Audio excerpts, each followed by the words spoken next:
அலுவை இங்கே கிண்டிகிட்டே இருக்காங்க ஃப்ரெஷ்ஷாக.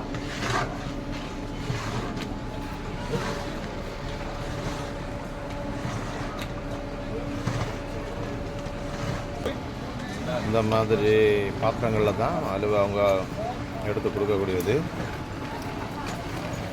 இது வந்து அல்வா ஷாம்பளுக்கு வச்சுருக்குது. டப்பாலெல்லாம் இது பண்ணி வச்சுருக்கு. 1 கிலோ 50 ரியால் அப்படி சொல்கிறாங்க.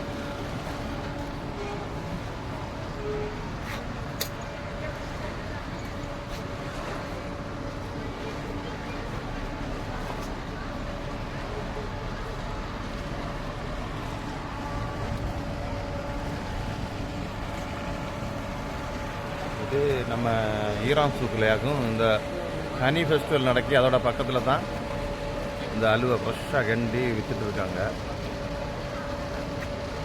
இது வந்து அந்த பார்பிக் கடை. ஃபிஷ்ஷு, சிக்கன், மட்டன் எல்லாமே பார்பிக்காக கிடைக்கும். எல்லா சைஸும்.